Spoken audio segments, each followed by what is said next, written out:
that helps keep you cool and comfortable all night long. Call or go online to order your very own Giza Dream Sheets and take advantage of Mike's Christmas special. Use your promo code, and for a limited time, when you buy one set of sheets, you'll get another set absolutely free. And Mike will extend his money-back guarantee until March 1st, 2021. Order from a variety of colors and solids and new flannel sheets. And don't forget to get your MyPillow gift card for the best Christmas gift ever. Hurry, this is a limited time offer. Order now.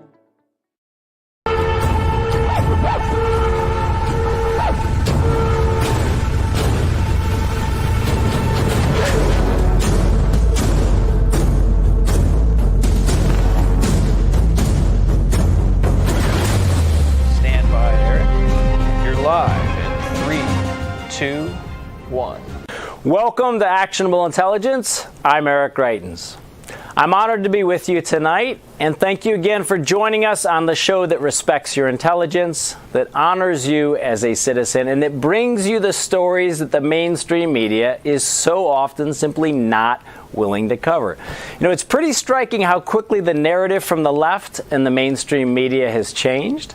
It started right after the election. They simply said the election is over, and they, the media, decided that Joe Biden won. Accept it, they said. But Americans had questions. Some things just didn't seem right. And the mainstream media said there's no evidence of voter fraud. Well, then, American citizens across the country and the president's legal team began to provide evidence that something at least irregular was going on here. And then the mainstream media narrative changed once again to, they said there's no evidence of widespread voter fraud. But the American people kept digging. The president's lawyers kept working.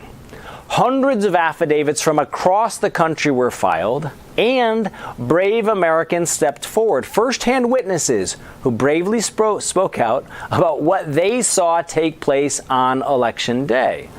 Now, what did the mainstream media and the left do with this information? Well, they moved the goalposts once again, and now their message is there's no evidence from credible sources of widespread voter fraud. Well, take a listen to whistleblower Gregory Stenstrom, and you decide if he's credible. My name is Gregory Stenstrom. I'm from Delaware County. I'm a father, a family man. I was a former commanding officer and executive officer in the Navy. I'm a veteran of foreign wars. I'm the CEO of my own private company. I'm a data scientist. I'm a forensic computer scientist. I'm an expert in security and fraud. Well, now we are thrilled to be joined by Gregory Stenstrom himself. Gregory, good day. First of all, thank you for your service to the country. Go Navy. We appreciate having you on. And Gregory, thank you very much, Governor. You bet. For our viewers who haven't heard your testimony yet, let's just begin here. Where were you on Election Day, and what did you see? I was, the first part of the day, I was in the city of Chester, which is in Delaware County. We're just south of Philadelphia. We have 425,000 registered voters in the county, and the city of Chester is about 40,000. So I spent the first part of the day there, and saw some irregularities, but for the most part, that wasn't the most interesting part of the day. About 6 o'clock in the evening, I went to the centralized voting center, and like several other places and counties which were strategic in the country, the voting center was a remote building, not easily observable. And we got there at 6 o'clock. I got there with a few other people, poll watchers and observers, and it took us 5 hours to get into the counting area. We were refused access, and we had to get legal assistance from the Project Amistad group that's part of the Thomas More Society. So they helped us get in. We got up there at 11 p.m. at night, saw a number of different irregularities. But in a nutshell, about 120,000 ballots, I think, should not be certified. I don't know how anyone in good conscience could certify 120,000 ballots, which are comprised of 50,000 ballots that I saw personally. A person who was not part of the process, who should not have been loading the USB sticks into the computers to change the vote. It was the voting warehouse supervisor, came in with a couple of dozen USB sticks. And then we also saw 70,000 unopened mail-in ballots that supposedly had already been counted. So the question was where did the votes come from? Where do these 50,000 votes come from the USB sticks? Where do the 70,000 ballots go? And how do we get 120,000 votes for Vice President Biden that are questionable? So that's it in a nutshell. Hopefully it's a summarizing of the testimony you saw in Gettysburg. You bet. And Gregory, I just want to break this down for our audience a little bit. First, talk about, you said that you were refused entrance for 5 hours. On what grounds were they refusing you entrance? I mean, part of everyone knows by now the idea is that you want to have election observers in there from both parties to ensure a fair election. Why were they refusing you entrance? The Delaware County Election Board is predominantly 2 members are Democrat and 1 member is a Republican. And over the last couple of months, during they were trying to scale up for adjust for COVID and consolidate polling locations and consolidate procedures. So the procedures were what was the problem? They weren't followed. They weren't well communicated. I was the sole poll watcher for Senator Killian. He was an incumbent. He was defeated. But I was the sole poll watcher that he had that went down to the county, the sole poll watcher he had down in the city of Chester. So beforehand, unlike previous elections where we could just go down as a representative and, basically, have a letter from the candidate himself, this year, the Delaware County Election Board required everyone be certified. So I had to be, I was a certified poll watcher. I received a certificate with, it was notarized by them. So when I got there, I was supposed to go in, but apparently there'd been a procedure change that no one knew about. And we had a list that was, I called it the double secret probation list, which they only allowed a couple of dozen people up. And I was unaware of that. And they wouldn't even let us know. So when I first got there, they wouldn't even, it was pretty aggressive. It was hostile. Mm-hmm. And it took us 5 hours, like I said, the lawyer to get in and straighten out and get on that double secret probation list, which only had a couple of dozen people on it, and no one was aware of that. And then, Gregory, talk about, once you got in, break down for our audience exactly what you saw happen and what should have been happening with these USB sticks that have this data on them. Well, there's two phases to that. In election evening, the USB sticks, there's 3 things that are collected from every voting machine: USB stick, a hard drive cartridge, and paper tape. Paper tape is the analog representation of what was on the 2 electronic devices. The cartridges, the hard drive cartridges, are kept aside to verify the USB sticks in future tabulations and if there's any disputes. So what supposed to happen is the election officials, the judge of elections, are supposed to take the ballots, they take the USB stick, they take the cartridge, they take the paper tape, they put them all in one bag, they seal it, they put a tag on it, a green tag, and they put a custody sheet on it, and that's what's supposed to go to the voting center. None of that happened. What happened was at about 11:30 at night, the sheriffs came in and they had basically a big tub, a Tupperware tub with little baggies of cartridges, USB stick, and the paper tape. And I said, "Whoa, stop! What are you doing?" And they said, "Where do they come from? Where's the custody sheets? Where's the bags? Yeah. Where, how do I know where these came from?" And they said, "Well, we collected these at 3 places within the county, and for ease of convenience, just tonight, which they didn't do during the primaries, just for tonight, we put everything in a tub for convenience for transportation." I said, "Well, this doesn't work for me." I objected to the senior law enforcement agents officer there, who was a deputy sheriff, and I objected to the clerk of elections, made every objection I could, and they said, "Hey, this is the way we're doing it. You're an observer. You can't interfere." So to make matters worse, they take the bags, and then they take the USB stick, the cartridge, and the paper, and they split it all up. They throw it in the cardboard boxes, and I said, "Wait, what are you doing? You're breaking the forensic auditability. How are we ever going to put these together? At least keep the baggies together. Put the USB stick in the machine, put it back in the baggie with the cartridge and the tape. So if we have a dispute later, I don't have to go digging through the box." So they did that for the better part of the night. We have 428 precincts. They counted 396, or so they said, what was up there. And that was just a disaster. There was no forensic accountability. It was forensically destructive.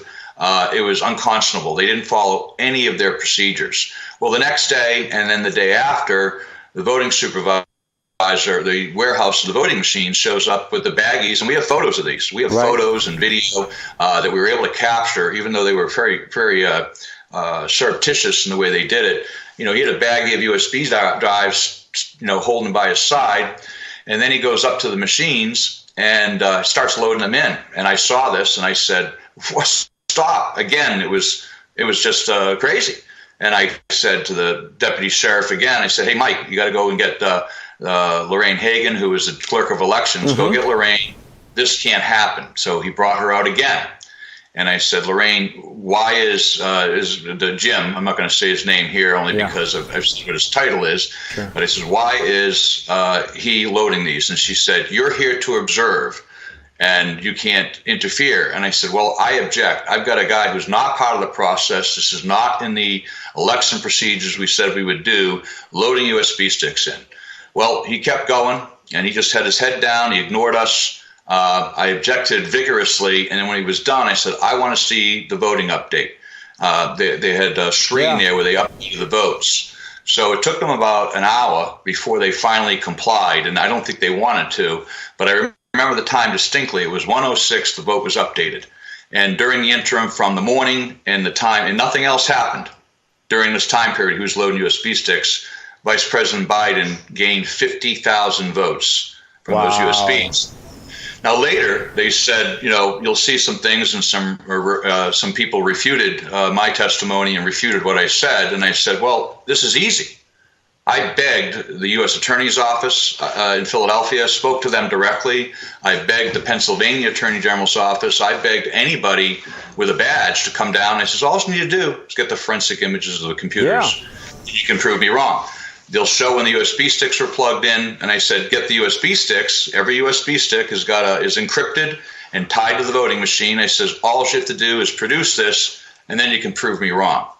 Okay, it's all gone. 47 USB sticks are gone. We've only got about 20 seconds left here, so I so appreciate you stepping forward, appreciate you explaining all of this to our audience in great detail.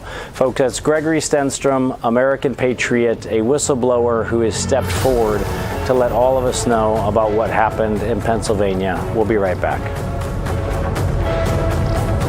Hello, I'm William Shatner, and you may not know this about me, but years ago, I was diagnosed with a sleep disorder. And like millions of others, I was prescribed sleep equipment. Did you know sleep equipment manufacturers recommend daily cleaning? That's why I use SoClean 2.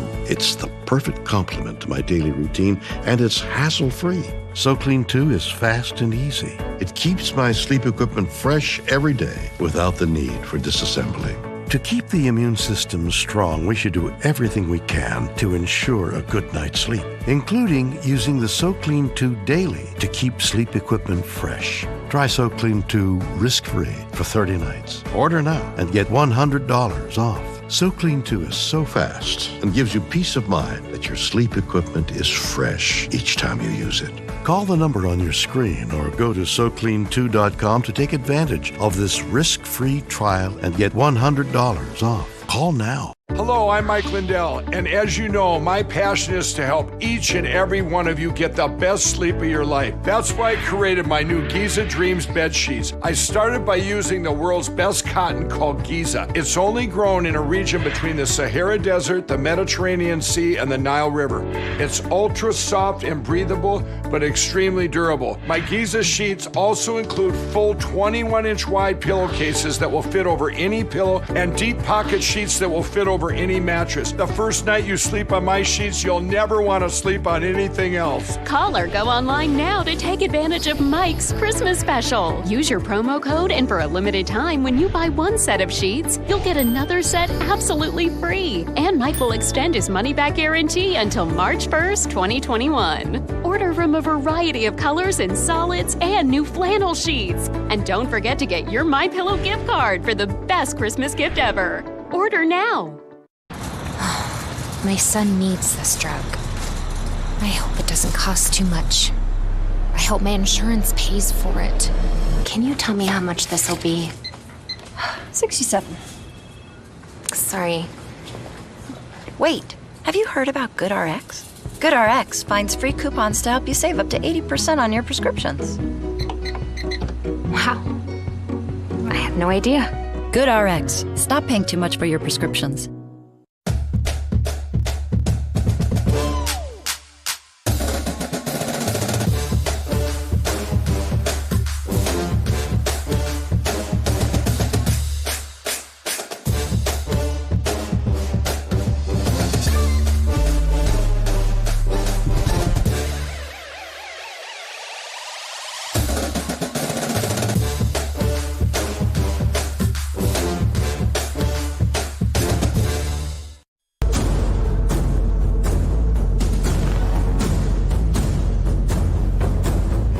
Welcome back to Actionable Intelligence. I'm Eric Greitens.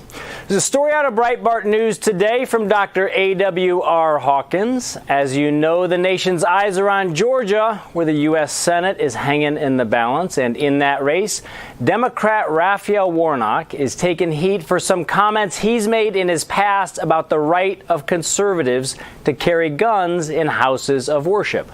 Now, United States Navy SEAL Eli Crane made this video in response. It's a good one. Take a listen. And I just can't sit by and watch it anymore. I make these videos because I no longer wear a uniform anymore. But I still feel a desire and an obligation to fight for this country. And I see it. We need fighters now more than we ever have. We need men with backbone more than we ever have. Evil always triumphs when good men do nothing, and I just can't sit by and watch it anymore. That's why when I hear these guys, these wannabe leaders and politicians like Raphael Warnock, in a sermon no less, making fun of Christians who want to carry a firearm into church, serving a party, talking about defunding the police. I mean, it's like these guys could care less about we the people, you and me. I can't stand to listen to their divisive rhetoric or their policies that destroy prosperity, our freedoms, our liberties, and our ability to protect ourselves. Well, joining us now to talk about the race in Georgia, about the Second Amendment, and also about this viral video is United States Navy SEAL Eli Crane and Breitbart journalist Dr. A.W.R. Hawkins. Guys, great to have you on. Thanks for joining us. Thanks for having me. Yeah, you bet. Eli, let's start with you, man. One of the things that you quoted there is that evil triumphs where good men do nothing. You serve this country as a Navy SEAL. You're not in uniform any longer, but you still feel like you need to serve. Talk about why you felt like it was so important to come out and talk about the Second Amendment here. Well, Eric, I think something you might remember from the teams, we had a saying that calm is contagious. Yeah, man. Fortunately, there's a lot of things that are contagious. Fear is contagious, and courage is also contagious. And I look around the national landscape, and I don't see a lot of men with integrity and courage stepping up and doing the right thing. I see a lot of people erring on the side of their own personal careers and trying to take the easy road. And this country is in a lot of trouble. And if we don't have more men with integrity that stand on principle, who step up and go against cancel culture, go against, this left-wing mob that's trying to destroy this country from within so they can rebuild it into some, liberal utopia, we're going to lose it. And I refuse, regardless of the outcome, I refuse to sit back and watch it burn without standing up and fighting for it. Awesome. I know so many Americans feel the same way, and a lot of our viewers do. A-Dub, I'm going to make you put the PhD to work here, all right? And I'm going to ask you from a historical perspective, like, we're at a really important point in terms of the Second Amendment. I mean, the left's argument had always been, well, you don't need to have guns to defend yourself because the police are going to come. And now they spent the entire summer talking about how they wanted to defund the police. Put us in perspective here. We've got this race in Georgia, but from a historical perspective, how important is this race and how important is this moment in American history?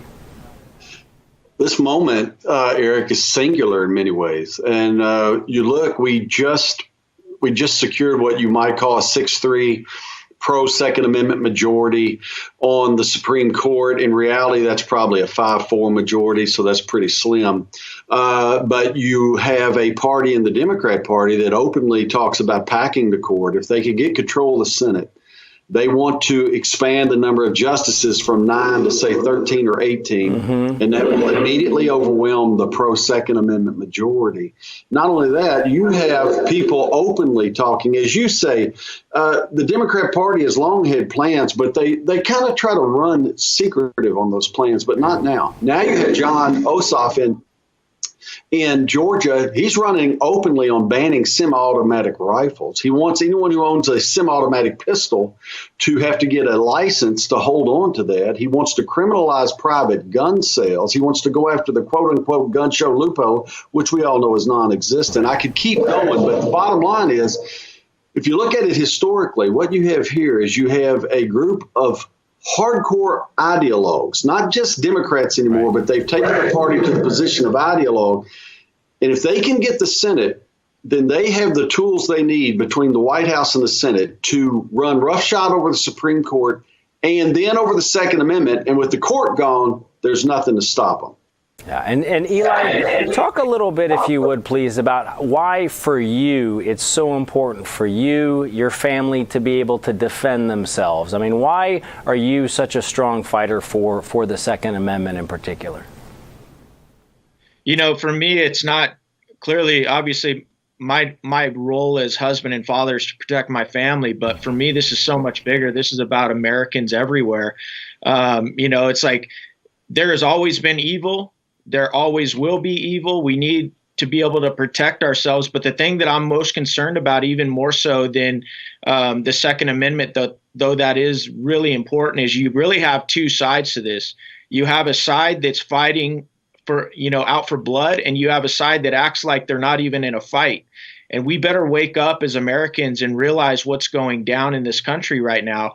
And I'm not trying to be an alarmist, but a lot of us are watching this and we're watching this in complete disgust and just blown away at what's going on with the Democrat Party. This isn't a party of JFK. We're not talking about big taxes, little taxes anymore. We're talking about some really radical, extreme stuff. And they're like I said, they're playing for keeps. The masks are off, and if we don't stand up and fight for and conserve, you know, the values and liberties and freedoms and the Bill of Rights and the Constitution, it won't be more than a generation before we're completely done. And that's why it's so important for me to sound off. Yeah, well, look, we know on this show, we hear from viewers every day who feel like we need to have people who are standing up, who are fighting. There's a lot of attention focused right now on Georgia. A-Dub, give our viewers, if you would, just a sense for what you're seeing right now as you've been looking at the race in Georgia itself. How are things shaping up there? Well, I mean, I think you have to look at this. You said a while ago, historically. If we want to look at this with recent history, just look at the presidential election. I don't think anyone really saw what happened November 3rd and 4th coming in Georgia. I mean, I was talking to people on the ground in big groups who are respectable, pro-gun and pro-liberty groups. And even as I spoke to them, I didn't see this coming from what they were saying. And so what I think we have to do is we have to keep our short-term memories alive here, too, not just our long-term, and understand Eli's spot on. If we're not willing to fight right now, particularly now, between now and January 5th, and get this message out, our freedom is at stake. And I always center on Second Amendment because I write about Second Amendment. And I believe that without the Second Amendment, you can take all the rest of them and have all the good wishes you want, but you can't back them up. So the Second Amendment's critical. It's the hinge on which the door of liberty swings. That's how I like to say it. They're all gone if we lose January 5th. And if you're sitting comfortably the way Eli described, if you're disgusted but not disgusted enough to put down your drink and get out of your recliner, understand this. Come January 5th, if you mess that one up, if it turns out the way November 3rd and 4th turned out, it's too late then. Then we have at least 2 years where a Democrat administration has unbridled access to trample our liberty and freedom. That's what we're up against.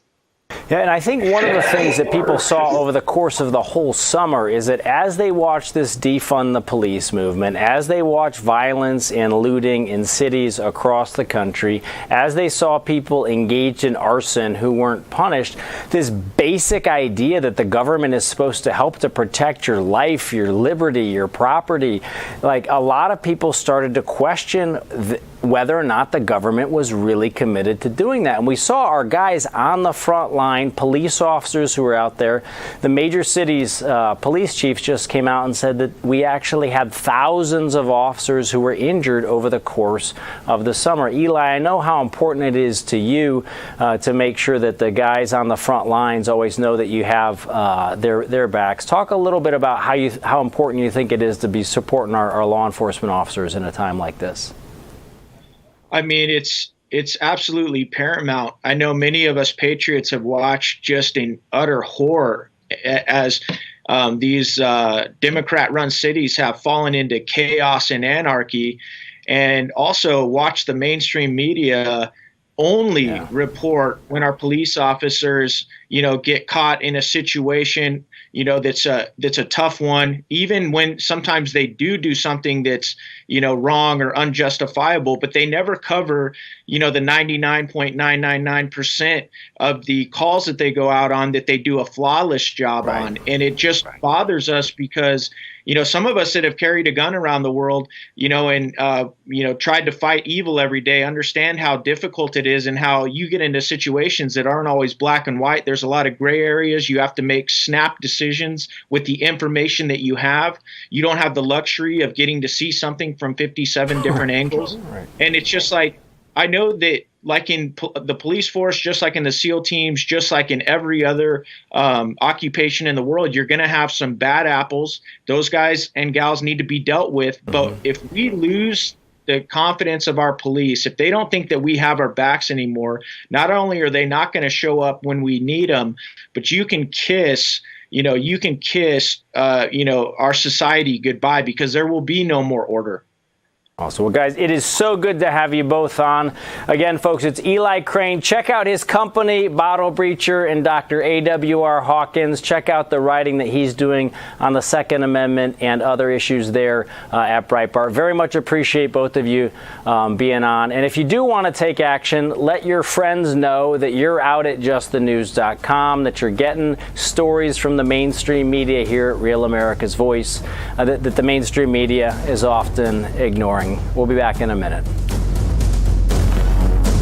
Hello, I'm William Shatner, and you may not know this about me, but years ago, I was diagnosed with a sleep disorder. And like millions of others, I was prescribed sleep equipment. Did you know sleep equipment manufacturers recommend daily cleaning? That's why I use SoClean 2. It's the perfect complement to my daily routine, and it's hassle-free. SoClean 2 is fast and easy. It keeps my sleep equipment fresh every day without the need for disassembly. To keep the immune system strong, we should do everything we can to ensure a good night's sleep, including using the SoClean 2 daily to keep sleep equipment fresh. Try SoClean 2 risk-free for 30 nights. Order now and get $100 off. SoClean 2 is so fast and gives you peace of mind that your sleep equipment is fresh each time you use it. Call the number on your screen or go to SoClean2.com to take advantage of this risk-free trial and get $100 off. Call now. This is the kind of card that has America talking. With it, people with Medicare are getting all-in-one coverage for their doctor visits, hospital care, prescription drugs, and more. This kind of insurance, called Medicare Part C, may also cover dental care, eyeglasses, hearing aids, fitness programs, vitamins, even healthy meals and rides to the doctor. With this kind of coverage, you do not need a Medicare supplement insurance plan. You will access your benefits through your Medicare Part C plan for one low and oftentimes $0 monthly plan premium. You deserve to get the most from your Medicare benefits. Call now for free information that may help you get more coverage for less money. There is no obligation to enroll. Whether for yourself or someone you love, call the number on the screen now. Call now. I sent your new prescription to the pharmacy. Any idea how much it will cost? You have a choice. Insurance or GoodRx? I have insurance. Insurance is not what it used to be. People struggle to get their prescriptions covered, and prices keep rising. I recommend GoodRx. You get free coupons to save on your prescriptions. Compare prices to find the best discounts. GoodRx. Smart. Stop paying too much for your prescriptions. Download the free app today. WeatherTech floor liners for Mom and Dad. Oh, their pet feeding system for Scruffy. Oh, and cup phone for Aunt Barb to secure her phone in her car. Hey, how did it go? Shopping is so tough. When are you going to start yours? I'm all done. Make your holiday shopping easy at WeatherTech.com. Can I borrow that?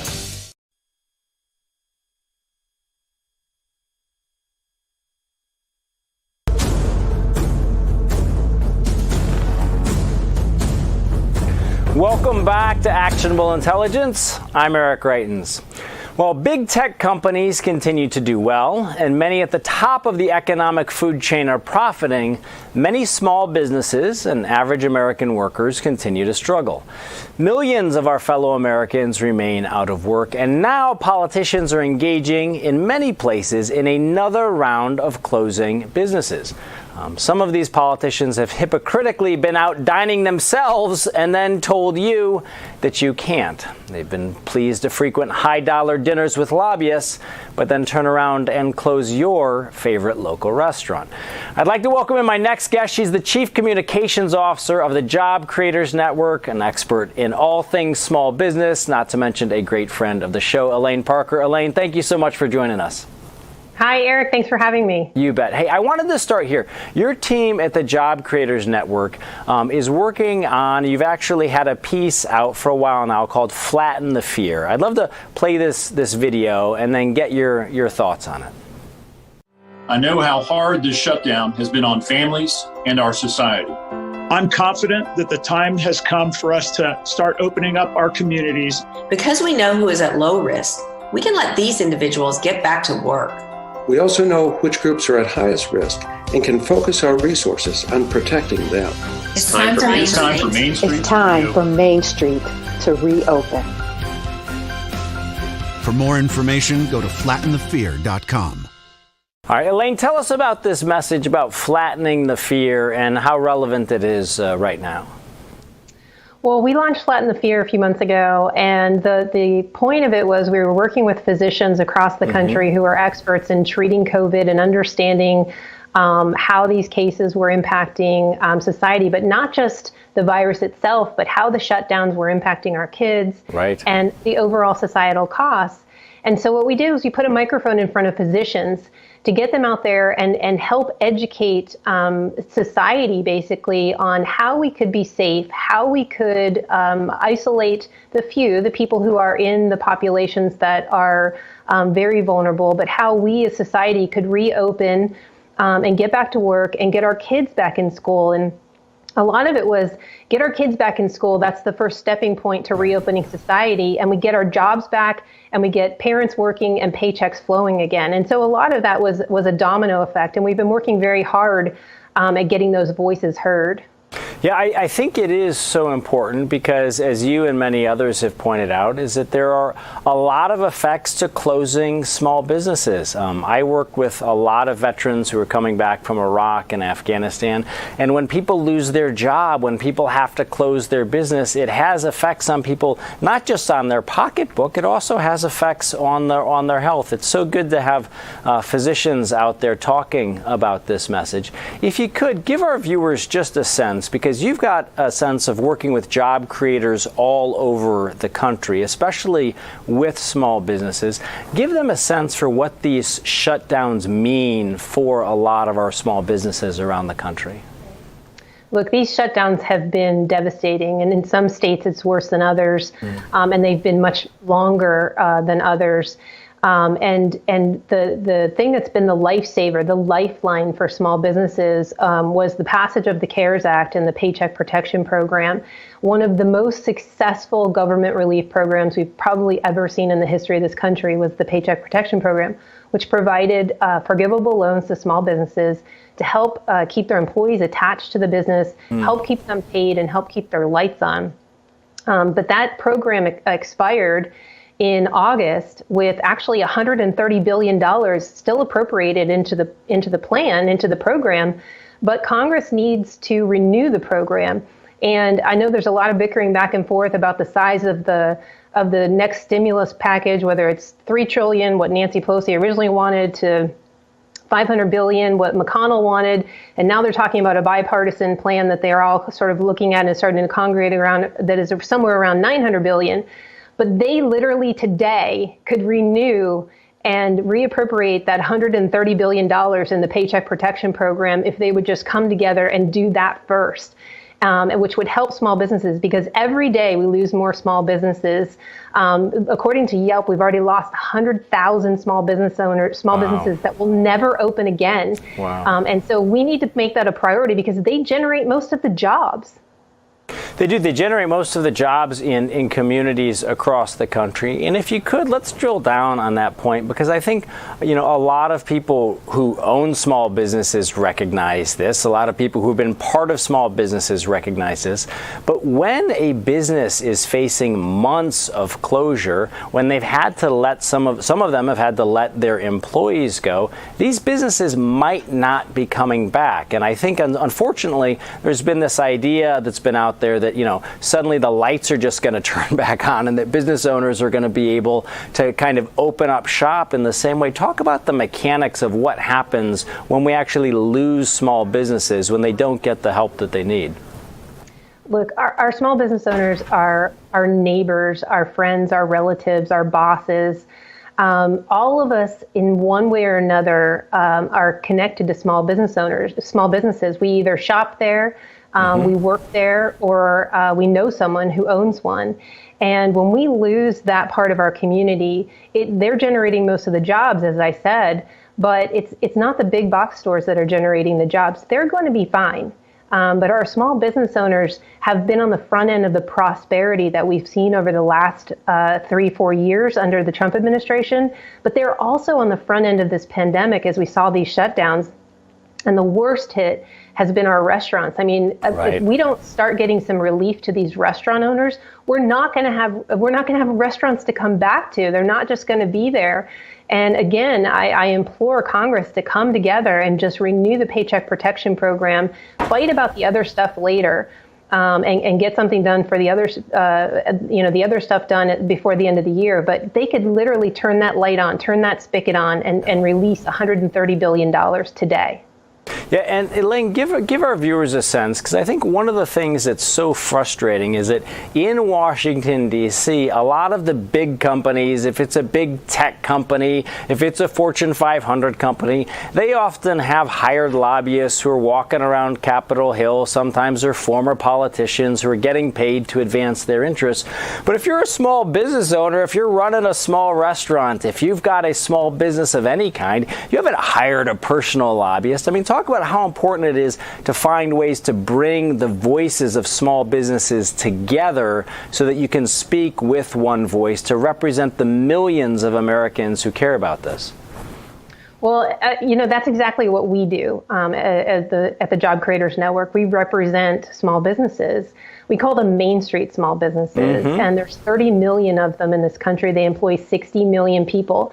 So you're talking about 90 million people dependent on the success of small business. We're a country of 350 million, so it's a pretty large percentage of our population, and that's before we get to their dependents. Right.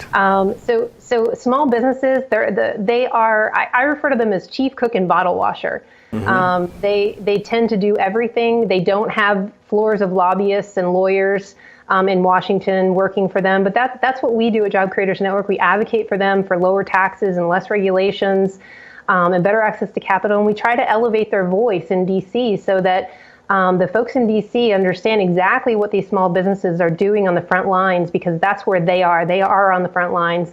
And we're seeing our economy come back at a record pace for the last 6 months. Today was Jobs Day. 245,000 jobs came back. And while it didn't meet the expectations that we thought we were going to see, we've seen almost 12 million jobs come back in just 6 months. It has been the fastest recovery on record. And the unemployment went from almost at the height of the pandemic, almost 15%, to under 7%. So it's been a pretty incredible recovery. But if we don't get some funds into the hands of small business owners, cash is king for them right now. We've got to get that money to them as soon as possible. Then we're going to see more small businesses go under. You bet. And for people who are watching the show right now who might own a small business or know somebody who does, let them know, where do you recommend that they go to find the latest resources on how to make sure that their voice is actually being heard? I mean, they can go to our website. It's jobcreatorsnetwork.com. They can join the organization. I work with small business owners across the country every day on helping them amplify their voice, having their voices heard, from testifying in Congress on different issues related to healthcare or taxes, Social Security taxes, to talking about the issues on media shows just like yourself on how different regulations impact their companies and their industries. And when people hear small business owners talk, it's very credible because they are on the front lines fighting this every day and trying to keep their doors open and make payroll and grow their business and take care of their family of employees, because that's what they are. Yeah, and Elaine, as you're out there, I know we've talked about the importance of getting relief to small business owners. What's your message to politicians who are thinking about, again, closing down small businesses across the country, just in the last kind of 40 seconds that we've got left here? Look, we've seen states like California and New York implement much more stringent shutdowns. But if you think back, they didn't open to begin with very much, which means their lockdowns didn't work to begin with. We know a lot more about this disease. We can protect the vulnerable populations, but we need to get our businesses open. We need to get our kids back to school. That is the best thing we can do for this economy and for our society as a whole. We can be safe. We can wear masks. We can social distance, and we can protect the vulnerable. But we have to get our society open for the good of all Americans. Yeah, I think people are feeling that absolutely across the country. Well, folks, again, that's Elaine Parker from the Job Creators Network. She's a friend of the show. We will have her back on to talk about the economic impact of the coronavirus and other issues as we move forward. One thing that you can do if you're interested and you want to tell your friends about how to get this critical information that often isn't being covered by the mainstream media, send them out to justthenews.com and tell them that you are getting your information from Real America's Voice. We've got a great team here, and we look forward to being back with you in just a minute. Stay right with us. Hello, I'm William Shatner, and you may not know this about me, but years ago, I was diagnosed with a sleep disorder. And like millions of others, I was prescribed sleep equipment. Did you know sleep equipment manufacturers recommend daily cleaning? That's why I use SoClean 2. It's the perfect complement to my daily routine, and it's hassle-free. SoClean 2 is fast and easy. It keeps my sleep equipment fresh every day without the need for disassembling. To keep the immune system strong, we should do everything we can to ensure a good night's sleep, including using the SoClean 2 daily to keep sleep equipment fresh. Try SoClean 2 risk-free for 30 nights. Order now and get $100 off. SoClean 2 is so fast and gives you peace of mind that your sleep equipment is fresh each time you use it.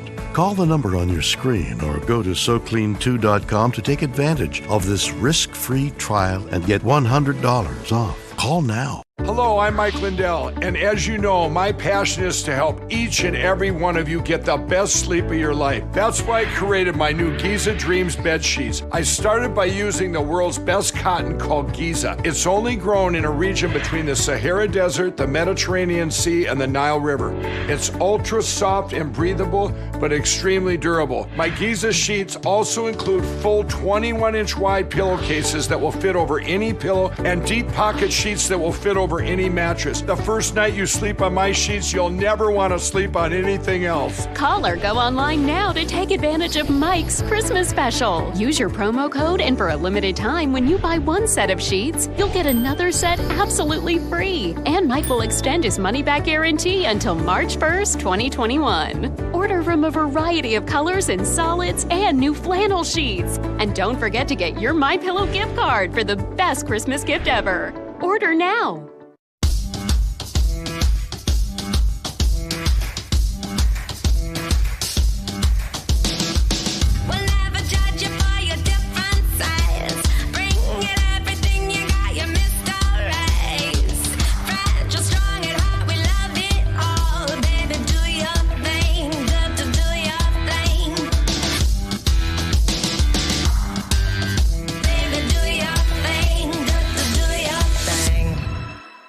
Jim and Joanne are here to pick up the same prescription. They both know the system is not on their side. They both know drug costs are out of control. But one of them is taking back control with GoodRx. Next. So while he's paying that much, even with his insurance, she's paying this much just by using GoodRx. Use GoodRx to compare prices at pharmacies in your area and stop paying too much for your prescriptions. Download the free app today and take back control. Well, joining me now is the host of the water cooler, the man, the myth, the legend, David Brody. He's right here. He interviewed an election fraud whistleblower yesterday. It was a great interview, and we want to play a short clip from that interview now. Take a quick listen here.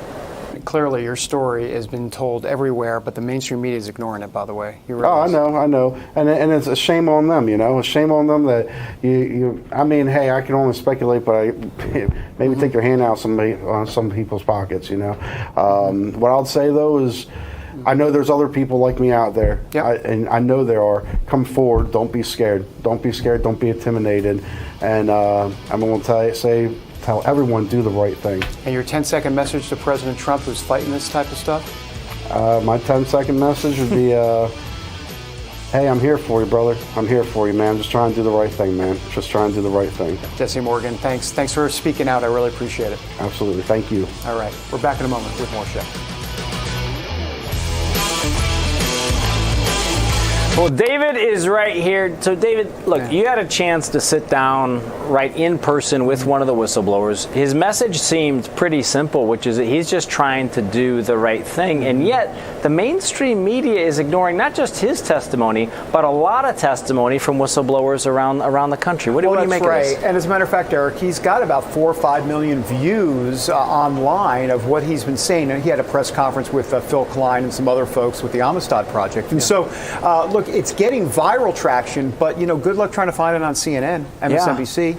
Fox News did cover it. Right. So he's frustrated, and I think there's a lot of folks in the conservative orbit that are frustrated. What I think is interesting about his story is that we're finally having an affidavit, if you will, come to life, if you will. We've heard all about these affidavits being signed here and under, penalty of perjury. Great. Yeah. But to actually have someone come on camera to actually speak about what they saw in a whistleblower, more punch in that for sure. Yeah, and I thought it was powerful too. You saw Jesse Jacob come forward in Michigan. Again, she'd signed an affidavit saying that she was told to backdate ballots, ballots that should not have been counted. She was told to backdate them. She refused to do so.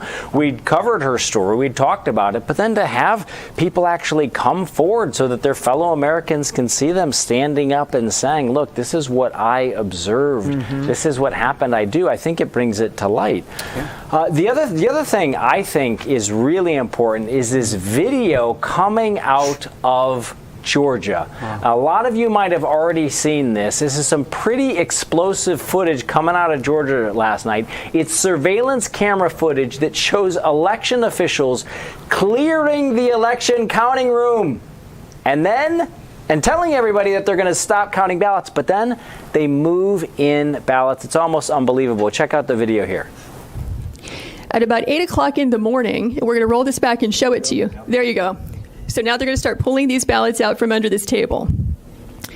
This table, the black one, was placed there by the lady with the blonde braids at about 8:22 a.m. in the morning. So she put that table there. So the same person who's staying behind now, the same person who cleared the place out under the pretense that we're going to stop counting, is the person who put the table there at 8:22 in the morning. Yeah, I saw 4 suitcases come out from underneath the table.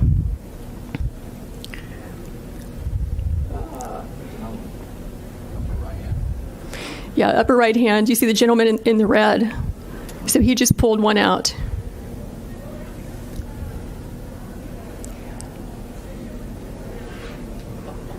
So what are these ballots doing there, separate from all the other ballots? And why are they only counting them whenever the place is cleared out with no witnesses? Is the question. So, David, this is incredible footage. Yeah. I mean, this is surveillance camera footage showing them they went and they told the press to leave. Yep. They told all of the election observers to leave. They said, we're going to stop counting. And then they kept counting. Well, it's just phenomenal to see the video, number one, really amazing. And, it's funny because we've had people testify to say, hey, there were some folks that had their hand in the cookie jar, and now we're seeing their hand in the cookie jar, potentially. Yes. I mean, what in the world are these secret suitcases doing under a table? Right. I mean, this idea, Eric, that, when you have video like this, it takes it to a whole nother level here. Yes. I mean, you wonder what all of this is going to mean going forward. I'm not going to suggest it's a smoking gun, but boy, I know there are a lot of people that say it is a smoking gun. It's pretty close to a smoking gun, and you wonder when the media is going to pay attention to all of this. Yeah. I wonder if it all starts with Brian Kemp, the governor down in Georgia, who, if he does call a special session of Congress, well, then all of a sudden the media has to cover that. You've got a sitting governor calling a special session of Congress on this. We'll see. But this is a big deal. Well, look, there's that classic phrase, seeing is believing. Now, we might be seeing something that has some explanation, but nobody's offered it yet. Well, not even Fulton County is offering it. Not even Fulton County. They put out a statement and they didn't. They have no answers. They're going to investigate. Right. I mean, when you look at this, you're seeing people in the dead of night literally pull out boxes that were hidden and then count ballots. It really, I think, highlights also how the mainstream media has been pushing this narrative. Baseless claims, no evidence, etc. Look, there are all of these statistical anomalies. There were all of these election irregularities. There were hundreds of affidavits that went out there.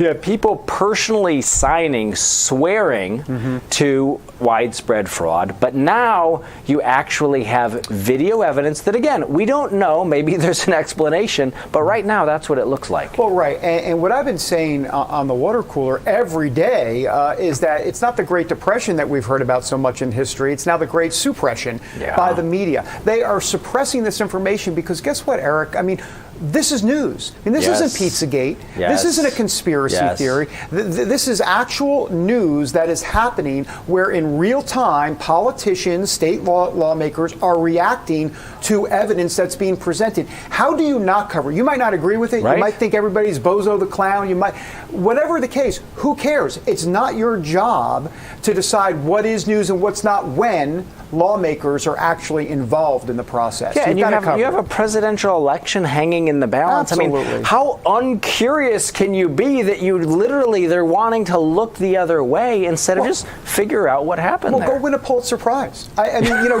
go do your job. I mean, it is the story of, let me think, not the decade or the century, maybe the millennia, if this actually turns out to be true. And, well, we know a lot is out there, but, let's connect the dots here. We got to dig into it. Got to get into it. So anyhow, it has been, honestly, journalism, I believe, is dead in America. Yeah. And I think, it's forcing people out there, Americans, to choose sides. And that's a dangerous area where we're going, to the point where, are you for Team A or are you for Team B? Are you for the Biden team or are you for the Trump team? Yeah. Is it hashtag not my president for Trump or is it for Biden?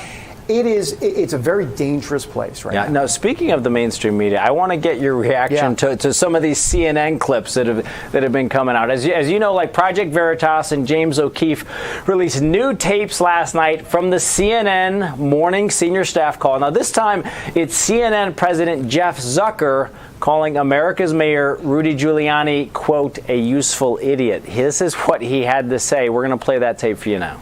There's a term for what Rudy Giuliani is suspected of being, which is useful idiot. And then on the Rudy Giuliani story, this is a really important story. It gets tied to the Hunter Biden email disinformation campaign. That's the way we do this, because it's all tied and part and parcel of one. I know Washington is working on putting that all together. From America's mayor to useful idiot. The real craziness is the client, not the lawyers. Of course. And I wonder if maybe we ought to be pointing that out at something rather specifically. This gets back to Mary Trump. Even this is his pathology. We're back to a sociopath. I'm not saying we should use the word sociopath, as we say, but what others who have dealt with him, Mattis, all of them, coming away and saying this man is crazy. That's part of that's the real story in some way. Right. Well, I think you raised a good point about not just pawning it off on the crazy legal team, but the client is the one who's directing that crazy legal team. Damn right.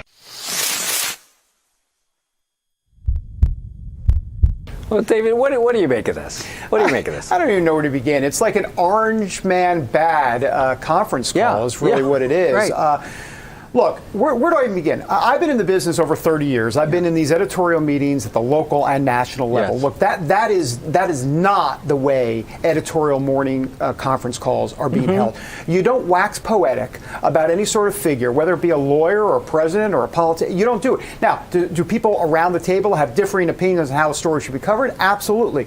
But to actually go on a diatribe, to go on a soapbox in the middle of an editorial meeting, that just is not the standard. That is not how things are done. So, shame on Jeff Zucker and shame on all of them for in essence, agenda journalism. And Eric, I do believe we are in the age of the correspondent, and we've talked about this a little bit. What happened to correspondence? And that's why the American people don't have any trust in the media anymore, because instead of a correspondent, you're a correspondent. What does that mean? It means you're a correspondent in a way by day, but at night you're going on, some of these Anderson Cooper shows and Chris Cuomo, and you're becoming this pundit who's giving their opinion. Opinion and facts have been totally meshed together to the point where the American people can't figure it out. They figured it out, but they shouldn't have to go through hoops to figure out what's true and what's not. Yeah, I do think they figured it out, because we now know that journalism is the least trusted profession in the country. It's below Congress. And I think that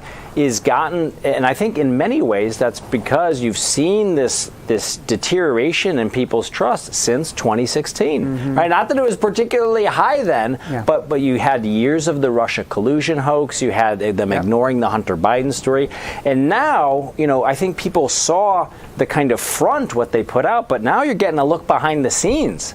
This is how they're talking, name calling, talking about their agenda, and then they just go right there. Well, David, thanks so much for joining us today. Again, guys, that's David Brody, host of The Water Cooler. Check it here, Real America's Voice, every weekday at 4 p.m. Eastern, and we'll be back tomorrow night.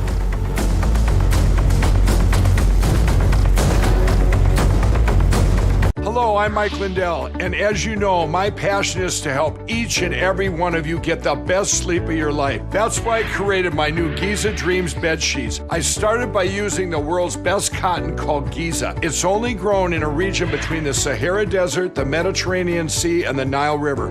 It's ultra soft and breathable, but extremely durable. My Giza sheets also include full 21-inch wide pillowcases that will fit over any pillow, and deep pocket sheets that will fit over any mattress. The first night you sleep on my sheets, you'll never want to sleep on anything else. Call or go online now to take advantage of Mike's Christmas special. Use your promo code, and for a limited time, when you buy one set of sheets, you'll get another set absolutely free. And Mike will extend his money-back guarantee until March 1st, 2021. Order from a variety of colors and solids and new flannel sheets. And don't forget to get your MyPillow gift card for the best Christmas gift ever. Order now. This is the kind of card that has America talking. With it, people with Medicare are getting all-in-one coverage for their doctor visits, hospital care, prescription drugs, and more. This kind of insurance, called Medicare Part C, may also cover dental care, eyeglasses, hearing aids, fitness programs, vitamins, even healthy meals and rides to the doctor. With this kind of coverage,